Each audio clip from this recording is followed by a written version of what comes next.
Go on an electric, absolutely red hot, supercharged news afternoon with stuff breaking all over the place, and indeed will continue to develop during the show. If it wasn't enough that we're seizing oil tankers again, snatching them from the Russians, riots breaking out all over the world, people trying to achieve their peace. Now we've had a flashpoint incident in Minnesota, and you knew this was coming.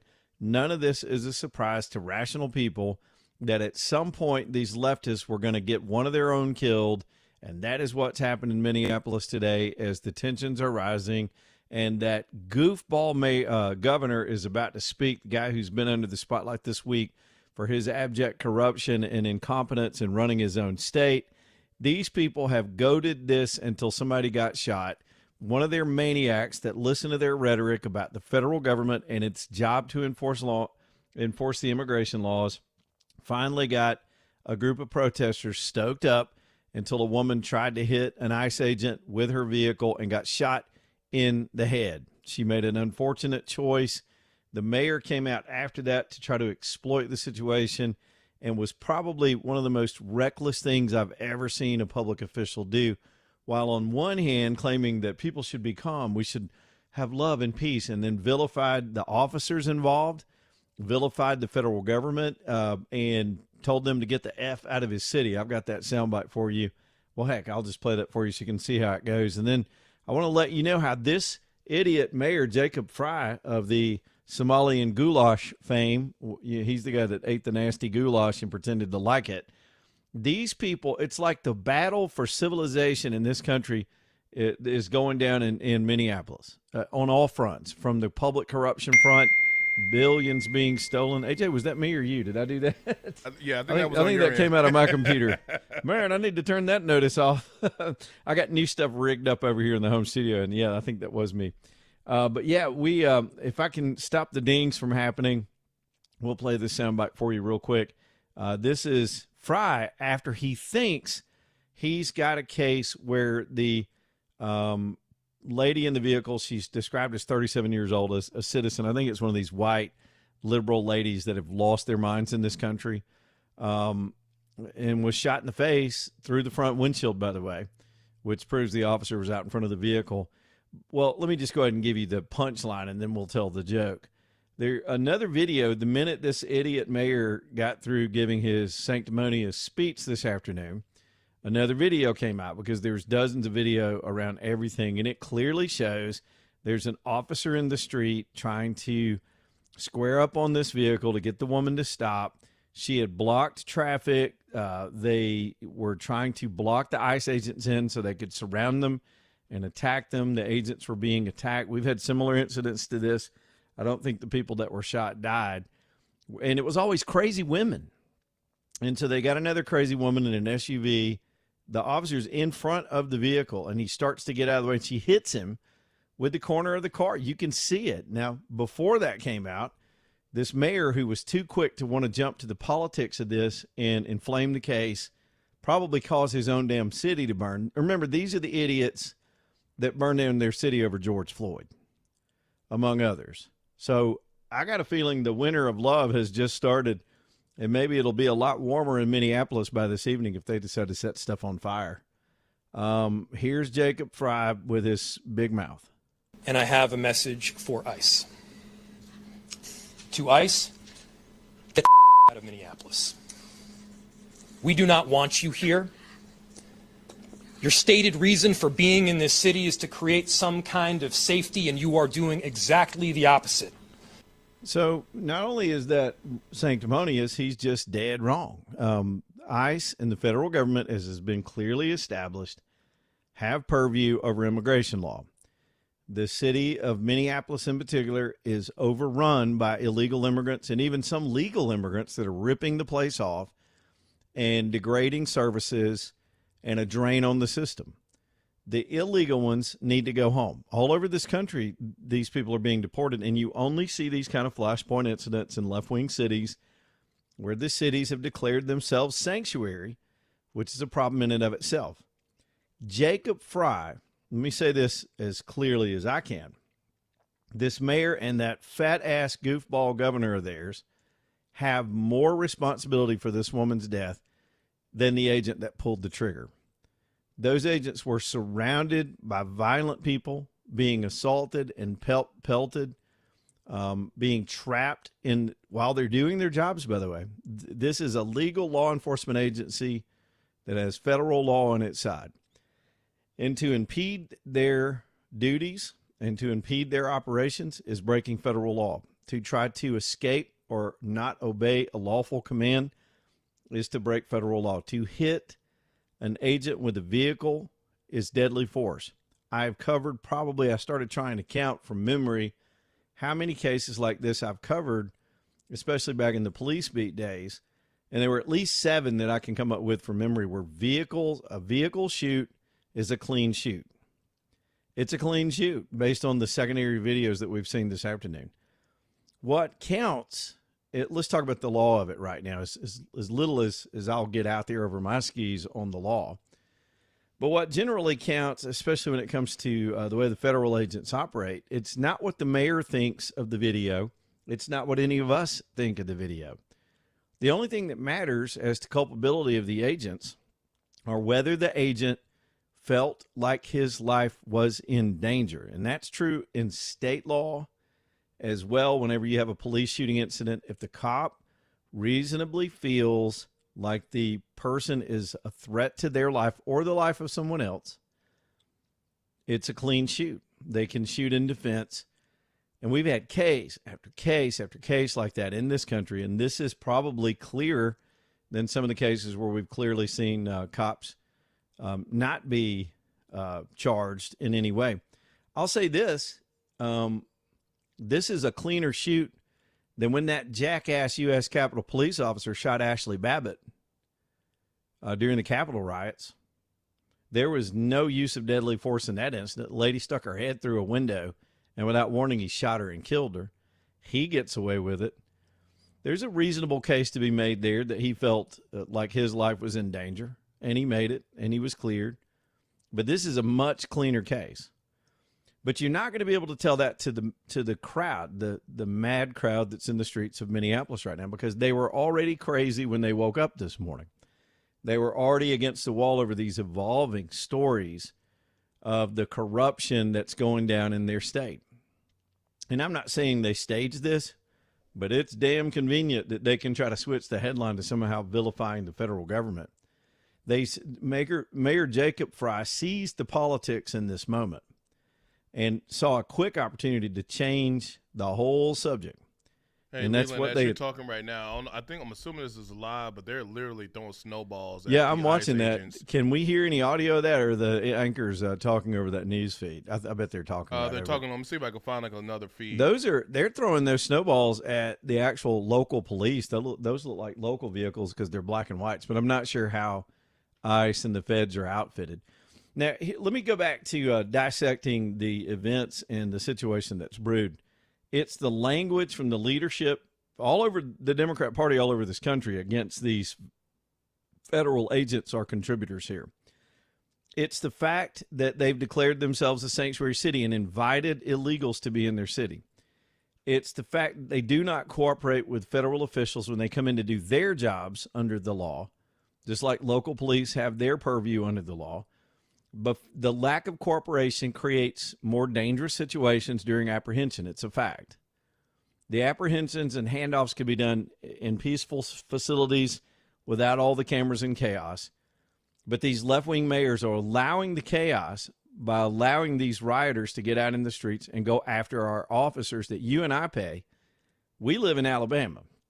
We also are protected by those same officers that are doing work for us in Minnesota. They just shot our guys, or they just went after our guys. They didn't shoot them. So the woman's dead. I think I mentioned that from the outset. And I'm not going to sit here and be so crass as to say she has it coming, but she's at fault because she tried to, one, block the agents while they were doing their job. She was part of this harassment and then tried to hit one of them with her car. Graveyard dead. Dead right there. DRT. That's just how these cases tend to go. That won't obscure the fact that these idiots will continue to try to turn this into a different kind of story. Because you know what? They need this. They need this to slow down the operations of the feds. They need this to change the political narrative over them taking money from the federal government and giving it to these illegal people to send back to Somali terrorists and thug organizations and militias in a whole nother country. You got kids in Minnesota that are struggling now with getting autism treatment because these fools used an autism cover to steal money from the feds in the state to funnel back to their people, and then again give political contributions to Keith Ellison and the governor. If these guys got one thing of material value looking the other way in this money scandal, they should go to prison. Tim Walz should go to prison. I'm convinced Tim Walz belongs behind a jail cell. This is one of the most incompetent. I don't know who's worse, the mayor or Tim Walz. Tim Walz clearly has demonstrated much more incompetence. But that mayor there's nothing like a sanctimonious beta male liberal when it comes to when they try to stick their little chest out and act tough, especially when they're blind to the facts. He has prejudiced the case against, if there is a federal case to be made, against the federal officers on the scene. And I hope those officers sue his skinny jeans clean off. Now, here's another soundbite if I can get this pulled up. AJ, tell me how this sounds. I'm testing out some new equipment over here. This is J.D. Vance calling for this unrelated, directly related to the shooting incident, but this is J.D. Vance saying that Tim Walz should step Minnesota, down. They were just caught forging documents, trying to cover their tracks. Should Tim Walz resign?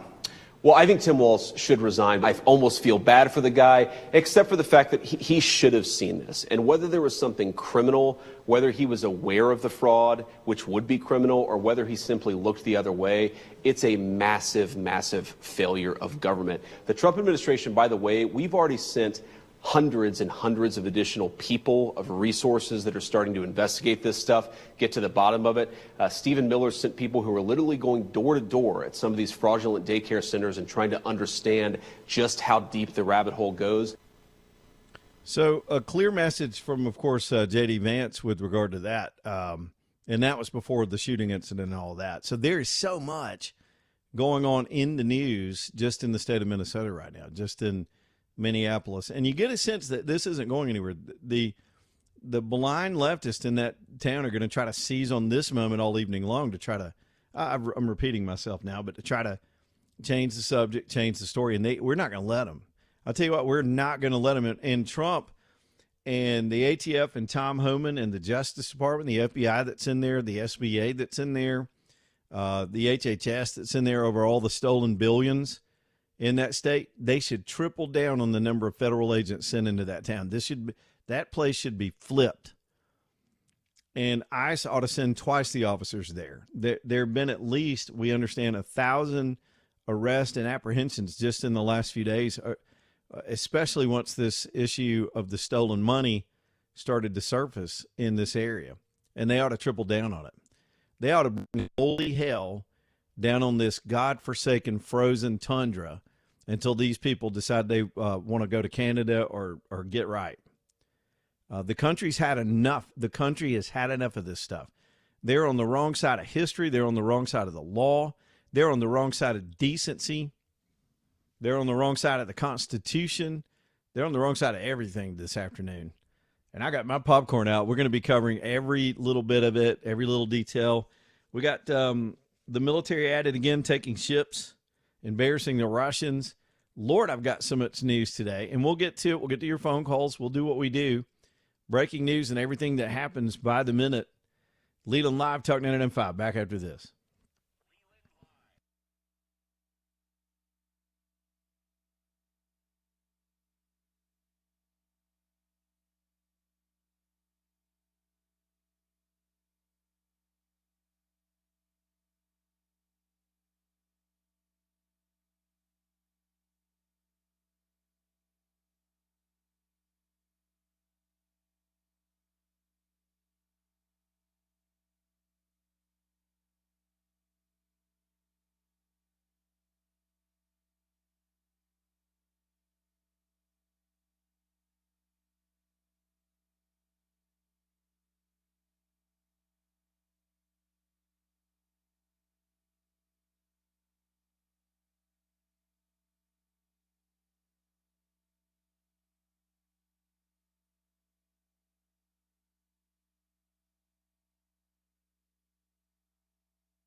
All right, let's keep going. Leland Live, Talk 995 223. Huey Tampon ready to sell you some stuff, particularly, the part of the store that we're so interested in, of course, is the gun shop. And I love their story. They've been around for years.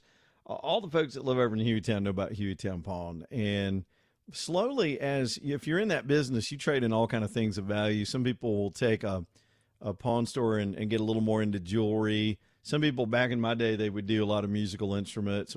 We used to we'd cruise the pawn shops for deals, sometimes over instruments that people would bring in. But slowly, Tommy and the gang decided to get more and more and more into the gun business. And then they just became a full-fledged gun shop with, they became gunsmiths, that is, not blacksmiths. If you want horseshoes, you're going to have to go to Taney Hill or something. But man, they can handle any kind of weapon work you need. I had them fix up a Glock for me to hold the double stack mag. That was really cool. They were able to knock that out for me. I've already bought 3 guns from them. I think it is 2 or 3. Yeah, I think it's 3. I'm losing track. I think it's because I got my eye on a couple of more. The deals are always there, even when they're not running a special or a sale.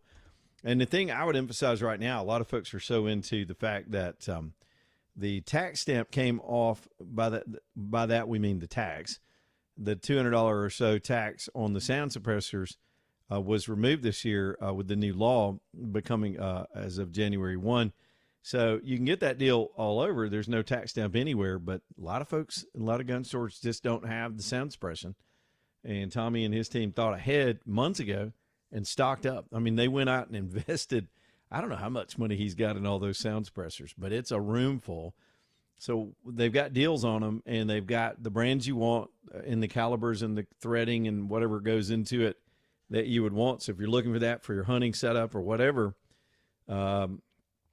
it's Hueytown Pawn. Get to know these guys. Some of you have your favorite gun stores, and I get it, but I always like to comparison shop. So take a ride over to Hueytown before you buy anywhere else and see what they can do for you. I think you'll be surprised. Good selection of pre-owned, too, as folks bring things in to the pawn shop sometimes. Y'all, it's Hueytown Pawn over in Hueytown, Brook Lane Drive. Y'all go and see them. Well, it is a flashpoint day. So far, in my estimation, because I'm a news junkie and we need action on a show like this. I love good news material when we get started at 2 o'clock, and 2026 has not disappointed. These stories have been amazing. Now, as we go through the year, there'll be tough days. There'll be stuff that's hard to deal with. There'll be stuff that's we're trying to sort out and understand. But this is one of those days where things are just, we are freaking John Wayne right now in the world, and I'm here for all of it. One of the things that I was tracking this morning was the seizure of yet another tanker. And this one has a crazy story. So there's this tanker that was out there called the Bella One. And we have been stalking this thing for almost a month. I think we were waiting for the Maduro raid to get completed to go ahead and take hold of it. These things are big and slow moving and really easy to spot out in the open ocean. But this thing was being used to smuggle black market oil out of Venezuela and to other regions of the world. So the Russians were assisting the Venezuelans in some of these efforts. And recently they changed the flag, or the country of origin, the country of designation flag on all the ships. They changed it to a Russian flag to pretend like suddenly this was a Russian ship and a Russian asset. And then as we continued to follow the ship around with our Navy, Putin actually sent a submarine toward this tanker to try to ward us off, and warned us, I think the day before yesterday, not to move on that tanker. And guess what Trump did? Guess what Hegseth and the whole team did? They moved on the tanker, and as of about 8 o'clock this morning, they had seized that thing.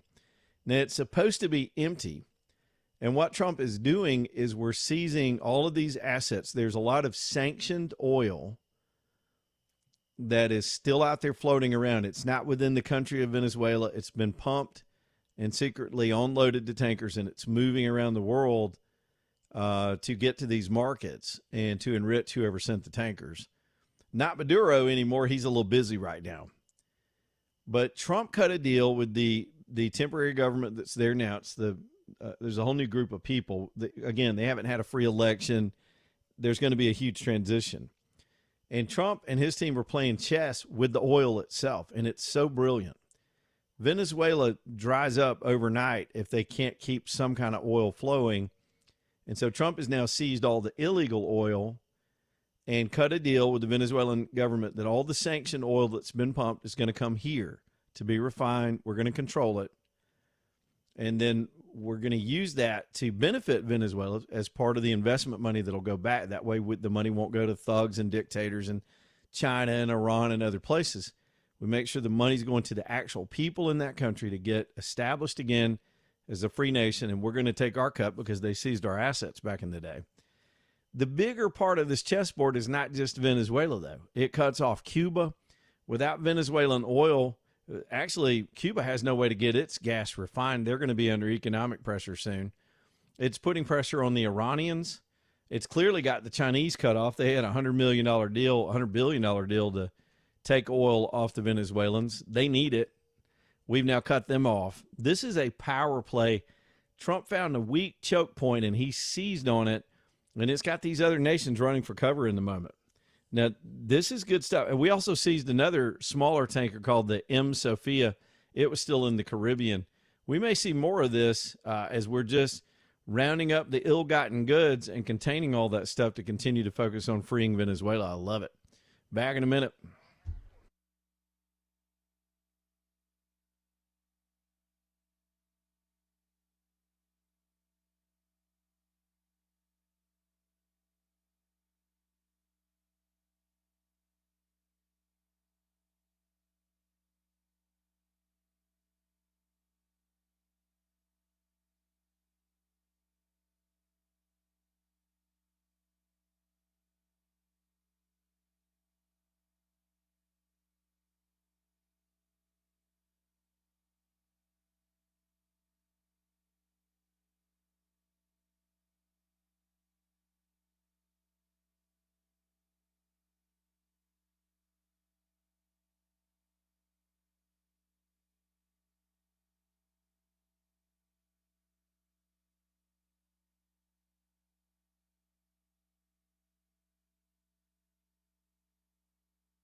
It's 2:34, Leland Live Talk 99.5. My man Greg Nelson over at Storm Restoration Roofing reached out to me just about an hour before the show. Gave me some good news. I didn't even know this. And every now and then we just catch up. What's going on? What's new? You know, I've been telling you for a while now, they have a finance company that can help you with big deductibles. Say you got an insurance claim and all of a sudden you realize in that fine print on that policy, you got a $7,000 or $8,000 deductible just to get a roof repair done. And that's a shock to a lot of people. It'll paralyze you. There are other circumstances where, as Greg points out, you've got maybe the sale of a home. You're trying to get a home sold. An inspector takes a look. You got roof problems and you're not going to sell it, or part of the deal, you got to get that replaced. And people wind up in a jam because you can't really turn, if it's an age related issue, you're not going to be able to turn that in on a policy. Now you're coming out of pocket. Well, check this out. Greg's finance companies that work with him will do those projects. They've got credit lines that can go up to, depending on your credit, up to $30,000 and can help you just get that whole roof project just knocked out. Even if you're not in those circumstances, you know it's time for a roof, they do have a lineup on getting that financed. And again, if it's an insurance claim, once you get the claim made and you do it properly with Greg, because one, the insurance companies know he's a great installer and will put it in right. And he'll help you understand what you've got to demonstrate to the insurance companies before you call the adjuster. You'll be able to document your own damage and know when and how it happened. We've got a possibility of storm weather coming through on Friday night, and the forecasters are bumping that up a little bit at a time with each subsequent forecast.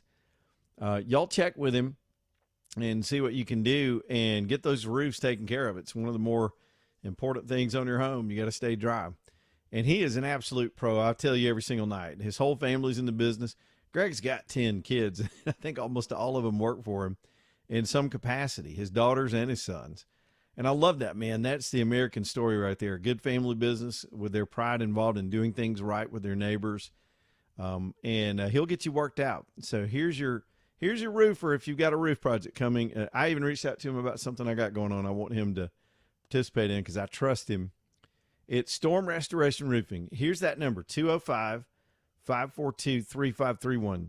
205-542-3531. Storm Restoration Roofing. You know, I don't want to be one-dimensional today and stay on the Minnesota situation too much, but sometimes when it's breaking news, it's hard to depart the story because every commercial break I'm scanning around and I found some more stuff during this break. First up, we've got live images right now of people in the streets burning the American flag and waving Mexican flags and flags of other nations in the streets of Minnesota. I know whose team I'm on, and I'm on Team America. These people are some of the most insidious people that live in this country, American or foreign or whatever. I don't understand. I guess if you look at it this way, and I'm going to be super critical of this town. And in fairness, I've never been to Minneapolis. I had a chance to go there. I think the Republicans had a convention there years ago, and I almost thought about going, and then I talked myself out of it. And the people that are from there, it was once a beautiful and proud city, but they are turning it into a third world country in the middle of our country. And it's because the worst people there, let me submit this to you, and I mean this, the worst people in Minnesota right now are not even the Somalians. It's not the foreigners that are draining the system and taking the money and stealing. It's the white liberals that are, one, allowing that to happen, or two, that vote for people like Tim Walz and this Jacob Fry character. And think about the other idiots that are running that city. If you got a dumbass mayor like Jacob Fry, you probably got an idiotic city manager. Y'all, I have worked with small governments my whole life, and it runs downhill, man. You probably got incompetent police commanders. Incompetence breeds incompetence in a bubble like that. And there's no challenge to the system because they've become one-dimensional. Let me extrapolate that out to some Republicans real quick. We're in danger of becoming like that in Alabama if we don't watch it. Let me explain. We're one-dimensional. The Republicans run this whole state. They control everything. The Democrats don't have a hope. Unless it's the Roy Moore, Doug Jones fluke, they can't get anybody elected statewide for anything. They keep trying, God bless them. But at best, they're at 34%, and that's almost the ceiling. It's weird. It's both the ceiling and the floor. In any given election, the Democrats can turn out about 33, 34, 35% of the vote for themselves, no matter who's on the ballot. But they can't get north of that. They're just stuck on stupid. But the danger part of that is when the Republicans become unaccountable because they don't have a fierce opposition party, they start to do things like you're seeing in California and in Minnesota. There's a warning for us in all the craziness that we're seeing. This is also the anniversary of the fires out in L.A. That was stunning incompetence with both the governor and that foolish mayor. What kind of arrogance do you have to get on a plane and go to Africa so you can go party with some people in at the inauguration in Ghana instead of taking care of your people, or wherever she went? Wait a minute. Is Ghana in Africa? I forget. So, thanks, AJ. But she did it. The place was on fire. I was watching a TikTok on L.A. burning down today, and I mean, it had gone on for 4 or 5 days. There were alarm bells going off all over the place. That woman got on a plane and left. And then when she came back, do you remember the scene when she walked down that transom? She got down that gangway, I think they call it, that little tunnel you go through to get on the plane. She came out, and those reporters were standing there. And she couldn't even say a word. She didn't know what to say. Her handlers hadn't told her what to say. Incompetence. And now how do they wind up electing a fool like her? She's a communist. She is a avowed communist and completely incompetent. It's because the voting base and the incompetent people, it's self-fulfilling. And it's how you wind up with a Tim Walz. It's how you wind up with a Kay Ivey. Now, it's probably unfair. Kay's sweet and she's nice. Everybody loves Miss Kay. But she's not an active, aggressive governor. We've had weakness in that office for at least the last 5 years. And it's because we're in a closed system and Republicans aren't going to seriously challenge her. And she gets to ride it out until we get to the next thing. And they start to get arrogant. I've seen it over and over. I've seen it with some of our own incumbents that are in federal office that feel like they're untouchable because the party's not going to challenge them in the primary. And the Democrats don't have a hope. So then they start doing stupid stuff, self-aggrandizing stuff, double dealing. They're all susceptible to that. And what I'm trying to say is, as much disdain as I have for what's happening in that state, in that city right now, and the rhetoric of this. By the way, Tim Walz is speaking live right now. We're probably going to go to it. I apologize for people that don't want to be nauseated this afternoon, but I think we need to hear what he's going to say because it'll make a headline one way or the other. There's never been a more delusional character with more hubris. He's in that Hall of Fame for sure. I don't know if he can still beat Obama and some of the others we've seen over the years, but this dude can talk smack and completely lie to himself in a minute. So he's doing it right now, and this is a prime example of the foolishness that led this all at once. They've got a meltdown in their streets, and they've just watched billions go out the door over the same issue. This is the same issue. It's illegal immigration and our system being raped and robbed by people that shouldn't even be in this country. Here's the horse milker himself, Tim Walz. Thank you, Governor. Well, he handed it off to somebody. Who did he hand it off to? My name is Let's Bob take a look at this. Jacobson. It is my honor to serve as the Commissioner of the Minnesota Department of Public Safety. Okay. First of all, I want to acknowledge the reason that we are all here. The loss of life is not anything anyone would ever want. We fully expect that the community will want to peacefully demonstrate their anger or frustration. Minnesota residents and visitors have the right to peacefully demonstrate. We recognize that demonstrations are often driven by strong emotions, beliefs, and certainly a desire to be heard. Our role is to help ensure everyone can express themselves without anyone getting hurt. The Minnesota Department of Public Safety's role through the Minnesota State Patrol is to ensure safety, protect constitutional rights, keep roads accessible, and above all, to prevent harm. Our top priority is public safety. Our focus is keeping demonstrators, community members, drivers, and law enforcement safe, especially during moments of heightened tension or uncertainty. Demonstrations must remain safe and lawful, particularly around roadways. We will join with our partners to support safety while respecting the right to protest. With that in mind, I'd like to share a few safe and lawful ways to demonstrate. Minnesotans can safely and legally express their views in many ways, including getting together peacefully with others in public spaces, marching or walking, not on roadways, making your voice heard through chants, this is good speeches, and advice. displaying He's signs, being correct. present. But that's not what's going to happen. And I'm trying to figure out, do they want chaos to distract from the stolen money story by mentioning all this stuff? Or are they trying to quell it because they know their city's about to burn? They're irresponsible. They have fertilized the tree of this mess repeatedly, at least the last year since Trump won the election. And now the fruit of that tree is about to be unleashed on that city tonight because they're the ones that inflamed the situation. Again, they didn't assist. By the way, according to the experts that understand how they are tacked out and geared out in Minneapolis, there were no local police coming to the aid. This is just like what happened in Chicago. No local police coming to the aid of those federal officers who were surrounded by these people, and one of them tried to run them over. And the crowds have grown bigger, and these public officials now want to pretend that they're peaceful.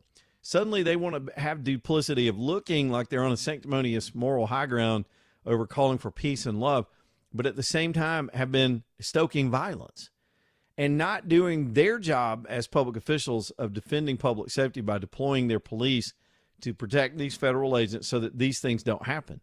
This is on them. The blood of this woman is on that guy that was just talking, Tim Walz, Jacob Frey, and every other idiot that's running that city.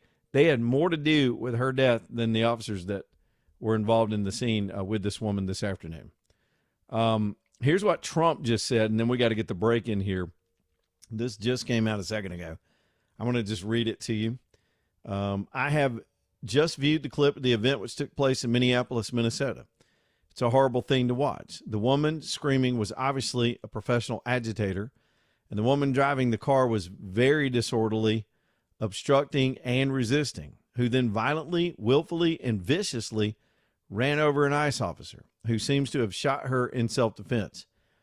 Based on the attached clip, it's hard to believe he is alive, but is now recovering in a hospital. The situation is being studied in its entirety, but the reason these incidents are happening is because the radical left is threatening, assaulting, and targeting our law enforcement and ICE agents on a daily basis. They're just trying to do the job of making America safe, and we need to stand by and protect our law enforcement officers from this radical left movement of violence and hate. President Donald J. Trump. This two-bit governor needs to go, maybe they could give him a Uber ride over to talk to Maduro and find out what trying to bloviate up against DJT, what that does for you. Because I believe Donald Trump's about to have his administration double down on these operations, and they should. We have to clean up. It's sad, but we've got to clean up Minneapolis and Minnesota before we can fix the rest of the country. They have allowed this place to devolve into this mess that we're seeing and reading about on a daily basis. And now a woman is dead because of their malfeasance, mismanagement, incompetence, evilness, corruption. I can keep going. Back here in just a minute. Y'all stay tuned.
All right, y'all, 251. We're going to go straight back to Minneapolis because Mayor Horsemilk is taking questions. He didn't want this because he's going to get questions about the shooting, but he's also going to get questions about the stolen money. Let's see where this goes. He's been avoiding the media. He's put a few statements out.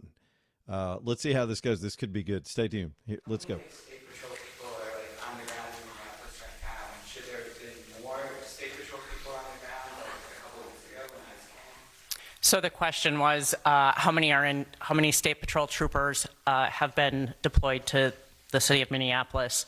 Clearly, right now we don't talk. that is not typical horse numbers milk. because That's that is some considered lady security information. in a We do police have a uniform, but specialized he's taking team, questions too. We'll keep that listening. does deal with crowd control, and so they have been deployed. But again, they are from all over the state of Minnesota, so they will come in tiers to the state. And they had already been on the ground to some extent before today? No, it was in response to this event. One more. Oh, sorry, just to clarify the intention of deploying the National Guard, is there any chance that the National Guard will be deployed against federal agents to protect Minnesotans? I'm sorry.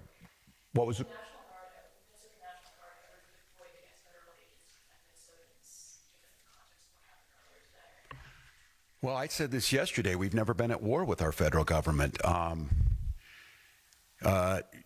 I think in this case that the National Guard is their main mission. They have a dual mission. There's the federal mission when they're under Title 10 orders, and then they're under Title 32 orders. In this warning order, there's nothing officially been done yet. If I am to activate them as the Commander-in-Chief of the Minnesota National Guard, I will issue the executive order to the Minnesota National Guard, and then they will be put in state duty status. And as you've seen over the last few years, that could be flood prevention, that could be after a wind-blowing storm up in the north, up in Bemidji, or it could be COVID or George Floyd response. In this case, again, it doesn't necessarily change the mission. They're there to protect Minnesotans. They're there to serve Minnesotans.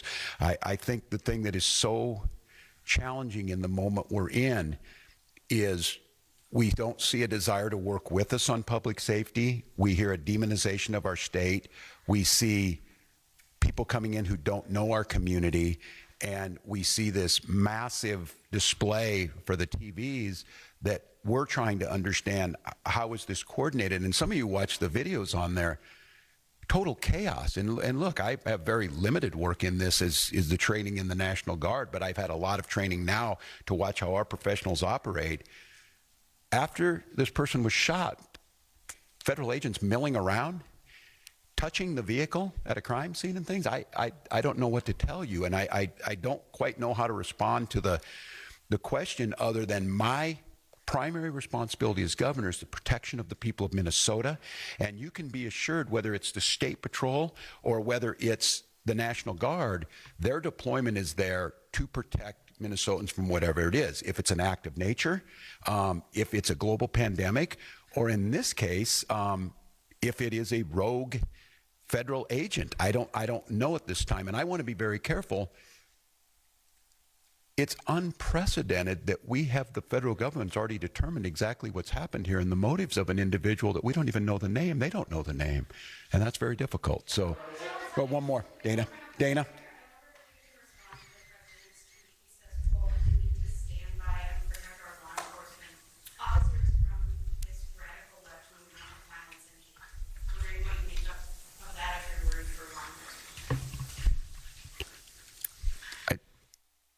Look, and I understand the uniqueness of this moment in this week, following this week, seeing what's happening in the backdrop of a show hearing in D.C. My job is to govern, and my job is to see what the facts are.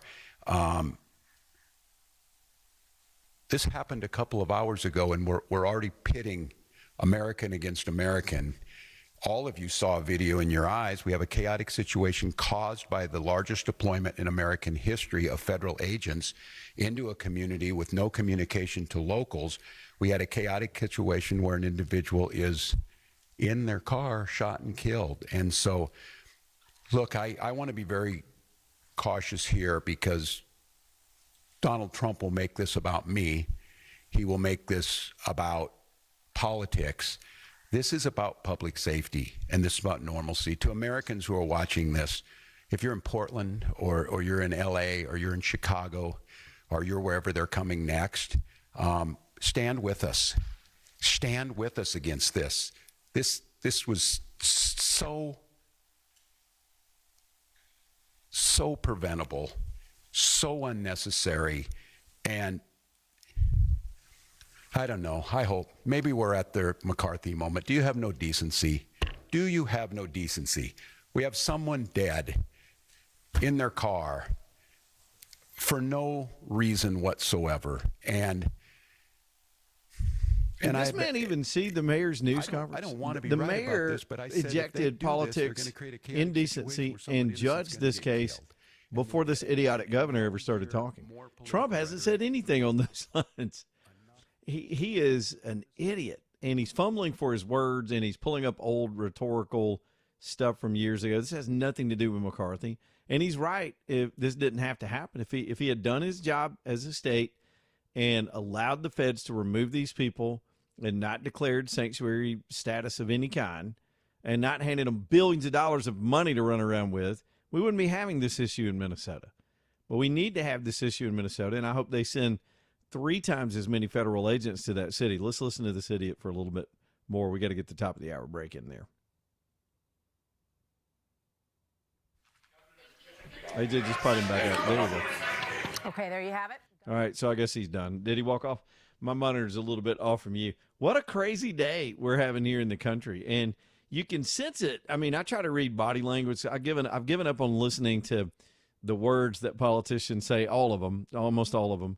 I don't even listen to their words. I just try to read them. I try to read between the lines and understand the motivation by whatever it is they're saying. And clearly they're panicking right now because they think they're going to have their own problem on their hands. And I think they know they're wrong. That mayor got out ahead of this case and basically indicted these federal officers who were set up this afternoon. They were entrapped. The woman that eventually got shot was blocking the street at one point to help the other protesters pin in the agents. They were in a trapped position and then got surrounded, and then she tried to burst out with her car. We have seen almost this exact same thing before. And based on everything I've ever covered or known about cases like this, some pretty good shooting on the Fed's part. I hate that the woman died, but she chose to do that. She chose to get her stupid ass up today and go down there and confront these officers. And this is what happens when you F around. Top of the hour, here we go.